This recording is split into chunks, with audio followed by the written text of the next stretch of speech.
Item ಯಾವುದೇ ಇರಲಿ try ಮಾಡಿ ಆಚಿ ಚಿಕನ್ ಮಸಾಲಾ. ಕಿರುತೆರೆ ಮತ್ತು ಬಿಗ್ ಸ್ಕ್ರೀನ್ಗಳಲ್ಲಿ ತಮ್ಮದೇ ನಟನೆ ಮತ್ತು ನಿರ್ಮಾಣದ ಮೂಲಕ ಅತಿದೊಡ್ಡ ಸದ್ದು ಸುದ್ದಿಗೆ ಕಾರಣ ಆದವರು, ಜನಮನ್ನಣೆ ಗಳಿಸಿದಂತಹ ನಾಯಕ, ನಟ, ನಿರ್ಮಾಪಕ, ಜೊತೆಗೆ ಈ ವಾಯ್ಸ್ ಓವರ್ ಆರ್ಟಿಸ್ಟ್ ಅಂತ ಕೂಡ ದಿಲೀಪ್ ರಾಜ್ ಅವರನ್ನ ಕರೀತಾ ಇದ್ವಿ. ದಿಲೀಪ್ ರಾಜ್ ಊಟ ಮಾಡಿ ಆರಾಮಾಗಿ ಮಲಗಿದ್ರು, ಬಟ್ ರಾತ್ರಿ ಅವರು ಹೃದಯಾಘಾತದಿಂದ ಮೃತಪಟ್ಟಿದ್ದಾರೆ ಎನ್ನುವಂಥ ಸುದ್ದಿ ಇವತ್ತು ಬೆಳ್ಳಂಬೆಳಗ್ಗೆ ಕೇಳೋದಕ್ಕೆ ಸಿಗ್ತಾ ಇದೆ. ಅತಿ ಹೆಚ್ಚು ಕಿರುತೆರೆಯಲ್ಲಿ ಕಾಣಿಸ್ಕೊಂಡವರು ದಿಲೀಪ್ ರಾಜ್. ಹೇಳ್ತಾ ಇದ್ದೆ, ಕಿರುತೆರೆ ಅಥವಾ ಬಿಗ್ ಸ್ಕ್ರೀನ್ ಅಂತ ಬಂದಾಗ ಎಲ್ಲಾ ಝೋನ್ಗಳಲ್ಲೂ ಕೂಡ ತಮ್ಮನ್ನ ತಾವು ಒಗ್ಗಿಸ್ಕೊಂಡವರು, ಯಾವತ್ತೂ ಕೂಡ ತೆರೆಮರೆಗೆ ಸರ್ದವರೇ ಅಲ್ಲ ದಿಲೀಪ್ ರಾಜ್ ಅಂತ, ಅಷ್ಟು ಚಿರಪರಿಚಿತ ಜನರಿಗೆ. ಬಟ್ ಇದ್ದಕ್ಕಿದ್ದಂತೆ ಬೆಳಗ್ಗೆದ್ದು ನಿಧನದ ಸುದ್ದಿ ಕೇಳ್ತೀವಿ ಅಂದ್ರೆ ನಂಬೋದಕ್ಕೆ ಅಸಾಧ್ಯ ಆಯ್ತು ಅಂತ. ತಾವು ಕಂಡಂತೆ ದಿಲೀಪ್ ರಾಜ್ ಜೊತೆಗೆ ಏನ್ ಮಾಹಿತಿ ಕೊಡ್ತೀರಿ ಈ ಕುರಿತು?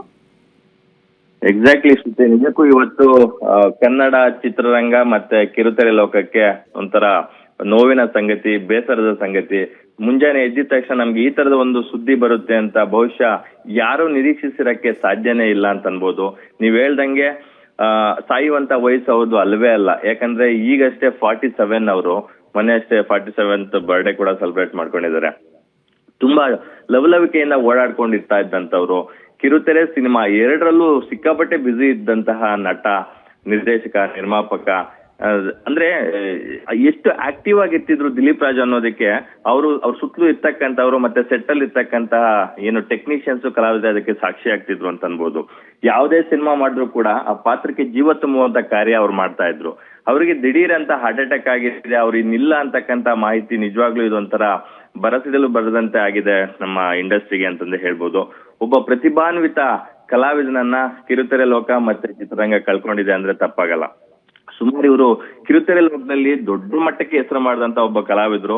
ಸಿನಿಮಾಗಳ ಲೆಕ್ಕಕ್ಕೆ ಬಂದಾಗ ಸುಮಾರು 24ಕ್ಕೂ ಅಧಿಕ ಸಿನಿಮಾಗಳನ್ನ ಮಾಡಿದ್ದಾರೆ. ಅದರಲ್ಲೂ ಕೂಡ ಅವರಿಗೆ ದೊಡ್ಡ ಮಟ್ಟದ ಹೆಸರನ್ನ ತಂದು ಕೊಟ್ಟಿದ್ದಂತೂ ಮಿಲನ ಸಿನಿಮಾ.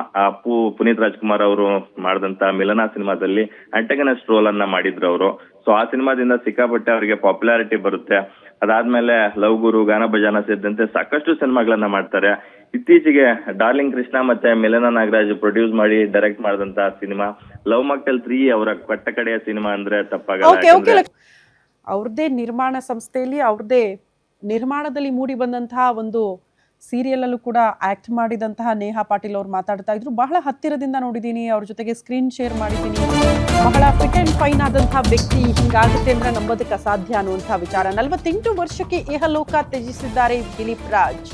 ಪತ್ನಿ ಮತ್ತು 2 ಹೆಣ್ಣು ಮಕ್ಕಳನ್ನ ಅಗಲಿದ್ದಾರೆ ದಿಲೀಪ್ ರಾಜ್. ದಿಲೀಪ್ ರಾಜ್ ಇಲ್ಲದೆ ಹೇಗಿರ್ಲಿ ಅಂತ ಪತ್ನಿ ಶ್ರೀವಿದ್ಯಾ ಗೋಳಾಡ್ತಿದ್ದಾರೆ. ಕೆಲಸದಲ್ಲಿ ದಿಲೀಪ್ ರಾಜ್ಗೆ ಬೆನ್ನೆಲುಬಾಕಿದ್ರಂತೆ ಪತ್ನಿ ಶ್ರೀವಿದ್ಯಾ. ಪ್ರೊಡಕ್ಷನ್ ಹೌಸ್ ತೆರೆದಿದ್ರಲ್ಲ, ಅದರಲ್ಲಿ ಶ್ರೀವಿದ್ಯಾ ಅವರು ಕೂಡ ಅತಿ ದೊಡ್ಡ ಪಾತ್ರ ನಿರ್ವಹಿಸ್ತಾ ಇದ್ರು. ಮಕ್ಕಳಾಗಿರುವಂತಹ ಅದಿತಿ 48 ವರ್ಷಕ್ಕೆ ಇಹಲೋಕ ತ್ಯಜಿಸ್ತಾರೆ ಖ್ಯಾತ ನಟ ದಿಲೀಪ್ ರಾಜ್. ಅದು ಕೂಡ ಇಷ್ಟು ಚಿಕ್ಕ ವಯಸ್ಸಿಗೆ ಅವರಿಗೆ ಹೃದಯಾಘಾತನ, ಅದನ್ನ ನಂಬೋದಕ್ಕೆ ಅಸಾಧ್ಯ. ದಿಲೀಪ್ ರಾಜ್ ಇಲ್ಲದೆ ಹಿಂಗಿರಬೇಕು ನಾನು ಅಂತ ಪತ್ನಿ ಶ್ರೀವಿದ್ಯಾ ಗೋಳಾಡ್ತಿದ್ದಾರಂತೆ. ಪಾಪ, ಈಗಿದ್ದ ಮನುಷ್ಯ ಬೆಳಗ್ಗೆದ್ದು ಇಲ್ಲ ಅಂತ ಅಂದಾಗ ಹಿಂಗ್ ಅರಗಿಸ್ಕೊಳ್ಳುತ್ತೆ ಆ ಕುಟುಂಬ ಅಂತ.